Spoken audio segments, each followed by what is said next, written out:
morning students. Welcome to the Shiksha Niketan online teaching platform. I am your science teacher. My name is Rudra Rathod. जैसे कि आपने मेरी latest videos भी देखी होंगी जिसमें मैंने कंट्रोल एंड कोऑर्डिनेशन डिस्कस किया, फिर मैंने आपको कुछ फीमेल रिप्रोडक्टिव सिस्टम के बारे में भी बताया। ये जितने भी टॉपिक्स थे ये आपकी क्लास 10th के साइंस की जो है स्पेशली बायो के टॉपिक्स थे। आज हम जो टॉपिक कवर करने जा रहे हैं इस वीडियो में वो है मेल रिप्रोडक्टिव सिस्टम। अब हमें पता है कि हमारी बॉडी में वेरियस टाइप्स ऑफ सिस्टम जो है वो होते हैं, जैसे डाइजेस्टिव सिस्टम है डाइजेशन को करवाने के लिए, रेस्पिरेटरी सिस्टम है exhale and inhale of gases के लिए, सर्कुलेटरी सिस्टम है ट्रांसपोर्टेशन के लिए, ठीक है। वैसे ही हमारी बॉडी में रिप्रोडक्टिव सिस्टम भी पाया जाता है। रिप्रोडक्टिव सिस्टम मेल में male reproductive system and female में female reproductive system. Female reproductive system मैंने लास्ट वीडियो में अपनी कवर कर लिया था, होप सो आपको समझ भी आया होगा। आज हम पढ़ेंगे मेल रिप्रोडक्टिव सिस्टम। अब कोई भी सिस्टम हम बात करें, चाहे मैं डाइजेस्टिव सिस्टम की बात कर रही हूँ, चाहे मैं रेस्पिरेटरी की बात कर रही हूँ, चाहे मैं सर्कुलेटरी की सिस्टम की बात कर रही हूँ, चाहे मैं एक्सक्रीटरी सिस्टम की बात करूँ, जो भी सिस्टम्स पाए जाते हैं वो किसी न किसी पर्टिकुलर ऑर्गन से जो है बने होते हैं, ठीक है। वैसे ही जो मेल रिप्रोडक्टिव सिस्टम है ये भी वेरियस ऑर्गन से बना है, जैसे कि देख सकते हैं टेस्टिस है, वास डिफरेंस है, seminal vesicle, ureter, urate bladder, prostate gland, penis, urethra and scrotum. ये कुछ ऑर्गन्स हैं, ये वो ऑर्गन्स हैं जिसको कंबाइन करके ये रिप्रोडक्टिव मेल रिप्रोडक्टिव सिस्टम जो है वो बना, ठीक है। अब मेल रिप्रोडक्टिव सिस्टम पढ़ने जा रहे हैं। सबसे पहले हम इनको एक एक करके पढ़ लेते हैं कि जो ये लेबलिंग इसकी दी है ये क्या बताती है, ठीक है। ये जो आपको सैक लाइक स्ट्रक्चर दिख रहा है, जो सैक लाइक स्ट्रक्चर ये दिख रहा है, इसको हम स्क्रॉटम बोलते हैं। ये देखो मैंने लिखा भी है स्क्रॉटम। ये आउटसाइड द बॉडी जो है मेल रिप्रोडक्टिव सिस्टम की बात करें तो ऑफकोर्स ये मेल्स में पाया जाता है, स्पेशली ये human male reproductive system. Scrotum ये outside the body pouch like structure है। पाउच लाइक स्ट्रक्चर होता है जिसके अंदर टेस्टिस पाई जाती है। टेस्टिस होती है, पेयर ऑफ टेस्टिस होती है, एक ही नहीं होती, दो होती है। पेयर ऑफ टेस्टिस मतलब दो टेस्टिस पाई जाती है। हमें यहाँ पे फ्रंट में दिख नहीं रही है, लेकिन यहाँ पे पेयर ऑफ टेस्टिस मतलब दो टेस्टिस ह्यूमन बॉडी में ह्यूमन बॉडी में पाई जाती है। ये जो सैक लाइक स्ट्रक्चर है ये आउटसाइड द बॉडी होता है टेम्परेचर मेंटेन करने के लिए, क्योंकि टेस्टिस को जो टेम्परेचर चाहिए वो स्क्रॉटम से ही इनको मिलता है। अब टेस्टिस के अंदर बनने हैं कौन से सेल्स, वो रिप्रोडक्टिव सेल्स, वो जर्म सेल्स जिनकी हम फीमेल रिप्रोडक्टिव सिस्टम पर तक भी सेल्स की बात कर रहे थे, या वो सेक्स सेल्स जो इधर से बनेंगे। अब टेस्टिस से बनेगा हमारा ये जो आगे आप डायग्राम देख सकते हैं। अब ये पेयर ऑफ टेस्टिस है, देखिए दो टेस्टिस है, ठीक है, स्क्रॉटम के अंदर पाई जाती है। पेयर ऑफ टेस्टिस है, ठीक है, ये हेल्प करती है फॉर्मेशन ऑफ स्पर्म से, ठीक है, फॉर्मेशन ऑफ स्पर्म से में हेल्प करती है। और दूसरा इसका बहुत बड़ा इंपॉर्टेंट काम है हार्मोन रिलीज करना, टेस्टोस्टेरोन हार्मोन, ठीक है। टेस्टोस्टेरोन हार्मोन मैंने जब एंडोक्राइन सिस्टम पढ़ाया था कंट्रोल एंड कोऑर्डिनेशन में, तब मैंने बताया था कि इस हार्मोन का मेल बॉडी में स्पेशली काम है सेकेंडरी सेक्सुअल ड्राइव्स को डेवलप करना। जब एट द प्यूबर्टी एज जब रीच हो जाती है, टीन एज स्पेशली रीच हो जाती है, तब बॉडी में कुछ वेरियस चेंजेस आते हैं जिनको हम सेकेंडरी सेक्सुअल डायरेक्टर्स बोलते हैं, जैसे वॉइस का डीप हो जाना या फिर थिक हेयर्स ग्रो हो जाना, ठीक है, प्यूबिक एरिया में या अंडर आर्म्स में, इन जगहों पे हेयर का ग्रो हो जाना, सेक्स ऑर्गन्स का अच्छे से डेवलप हो जाना, that is because of this testosterone, ठीक है। अब ये फॉर्मेशन ऑफ स्पर्म सेल में भी हेल्प करता है, जो कि क्या है, जो कि फर्टिलाइजेशन में आगे जाके हेल्प करेगा, ठीक है। उसके बाद अगर आप देखेंगे तो जो डायग्राम पढ़ रहे थे हम, टेस्टिस पढ़ लिया, मैंने बता दिया टेस्टिस तो एक स्पर्म में हेल्प कर देगी फॉर्मेशन में, दूसरा हार्मोन ये रिलीज करेगी टेस्टोस्टेरोन। इसके बाद आपको ये ट्यूब लाइक स्ट्रक्चर यहाँ से दिख रहा होगा, ये ट्यूब लाइक स्ट्रक्चर जो फाइनली जाके यहाँ पेनिस में जा रहा है, पेनिस के इधर जा रहा है, ठीक है, पेनिस के अंदर जा रहा है। ये जो ट्यूब लाइक स्ट्रक्चर है इसको हम वास डिफरेंस जो है वो बोलते हैं। वास डिफरेंस का काम है कि जो स्पर्म सेल यहाँ से प्रोड्यूस हुए, कहाँ से, स्क्रॉटम के अंदर पेयर ऑफ टेस्टिस थी, टेस्टिस जो स्पर्म सेल निकले उनको ये एक जगह कैरी करता है, कौन, हमारा वास डिफरेंस, जो कि मेल रिप्रोडक्टिव सिस्टम का पार्ट है।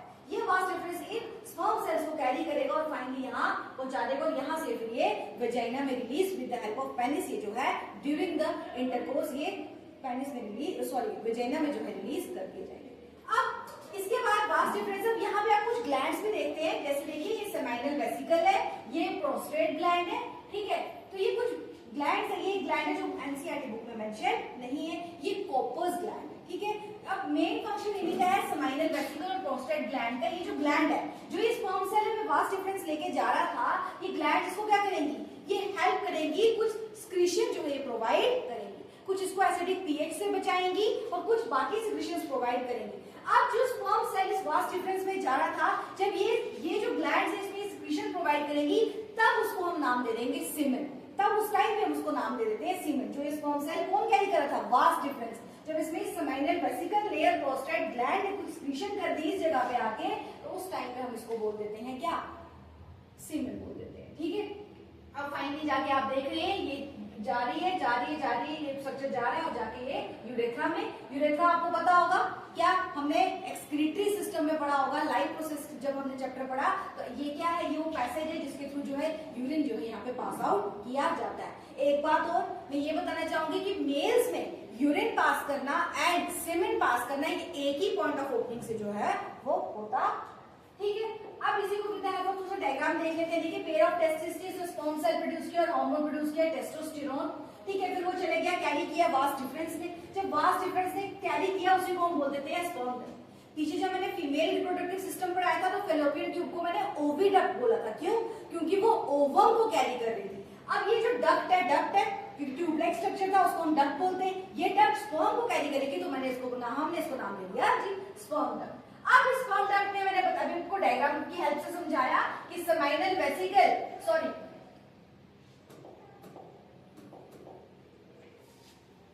जो हमारी सेमिनल वेसिकल है वो क्या करेगी, ये जो सेमिनल वेसिकल है और जो प्रोस्टेट ग्लैंड है ये कुछ सिक्रीशंस जो है इसमें डालेंगी, फ्लूइड लाइक सिक्रीशंस होंगी जो उस स्पर्म सेल्स में मिक्स होंगी। उस टाइम पे हम इसको नाम दे देंगे सीमेन, जो फाइनली फिर जाके यूरेथ्रा में पहुंचेगा और with the help of penis जो है ये female reproductive system specially female body में जो है रिलीज किया जाएगा इन द वजाइना। ठीक है, ये है जी मेल रिप्रोडक्टिव सिस्टम। अब इसमें थोड़ी सी टर्म्स जो है की टर्म्स पढ़ लेते हैं ताकि कोई डिफिकल्टी ना रहे। सबसे पहले था स्कॉटम। ये क्या करता है, मेंटेन करता है लो टेम्परेचर टेस्टिस का, जो कि स्पर्मेटोजेनेसिस के लिए, इसके लिए स्पर्मेटोजेनेसिस के लिए बहुत ज्यादा जरूरी है। Spermatogenesis means formation of sperms के लिए लो टेम्परेचर नीडेड है, इसलिए स्क्रॉटम में आपको ये स्क्रॉटम जो एक स्ट्रक्चर है। टेस्टिस है, टेस्टिस का काम है, तो अभी बताया स्पर्म सेल को प्रोड्यूस करना और इसका काम है टेस्टोस्टेरोन हार्मोन को रिलीज करना, जो कि मेल स्कैंडी सेक्सुअल कैरेक्टर्स को डेवलप करेगा। फिर आ गया वास्ट डिफरेंस, ये आ गया हमारी स्पर्म डक्ट। ये वो डक्ट है जो स्पर्म सेल्स को कैरी करेगी, कहां फाइनली कहां पहुंचाएगी, यूरेथ्रा तक। जो यूरेथ्रा कहां है, पेनिस के अंदर वाला स्ट्रक्चर मैंने अभी बताया था पीछे, ये पेनिस के अंदर वाला स्ट्रक्चर को आप यूरेथ्रा बोलते हैं और इसी से फिर फीमेल बॉडी में रिलीज जो है वो किया जाता है। ठीक है, फिर आ गया जी सेमिनल वेसिकल। ये सिक्रीट करती है फ्रक्टोज, कहां, सीमेन में, which provides energy to the sperm, जो कि स्पर्म को एक एनर्जी प्रोवाइड करता है ताकि वो अच्छे से मूवमेंट कर सके। ठीक है, उसके बाद आ गया जी प्रोस्टेट ग्लैंड। ये एक अल्कलाइन मीडियम प्रोवाइड करता है सीमेन को। ये वही ग्लैंड है जो मैंने समझाई, अल्कलाइन मीडियम प्रोवाइड करेगा क्योंकि वजाइना को जो पीएच होता है वो हाईली एसिडिक होता है। तो ठीक है, ये एक अल्कलाइन मीडियम जो है सीमेन को जो है प्रोवाइड करता है। ठीक है, यूरेथ्रा क्या है, कॉमन पैसेज है, बोथ किसके लिए, सीमेन के लिए, यूरिन के लिए। अभी मैंने समझाया कि मेल्स में सीमेन रिमूव करने के लिए एंड यूरेथ्रा को बॉडी से यूरिन को बॉडी से रिमूव करने के लिए एक कॉमन पैसेज है जिसको हम यूरेथ्रा कहते हैं। लास्ट आ गया जी पेनिस। ठीक है, ये डिपॉजिट करता है, ये वो ऑर्गन है जो फाइनली भी female during the time of fertilization जो है ये किसको डिपॉजिट करेगा, स्पर्म को डिपॉजिट करेगा वजाइना। वजाइना क्या है, फीमेल रिप्रोडक्टिव पार्ट है वजाइना में ड्यूरिंग इंसेमिनेशन या ड्यूरिंग इंटरकोर्स। ये क्या होगा, पेनिस जो है with the help of penis sperm cells जो होंगे वजाइना में डिलीवर कर दिए जाएंगे, फिर वहां से वो विद यूट्रस के थ्रू पूरे फेलोपियन ट्यूब में पहुंचेंगे, फिर वहां उनकी फर्टिलाइजेशन होगी। आगे मैंने आपको ये सारा फीमेल रिप्रोडक्टिव सिस्टम पढ़ाया था कि वो वहां पे फिर कैसे होगा, फर्टिलाइजेशन होगी तो क्या होगा, नहीं होगी तो क्या होगा। होप सो स्टूडेंट्स आपको ये लेक्चर समझ में आया होगा। Thank you.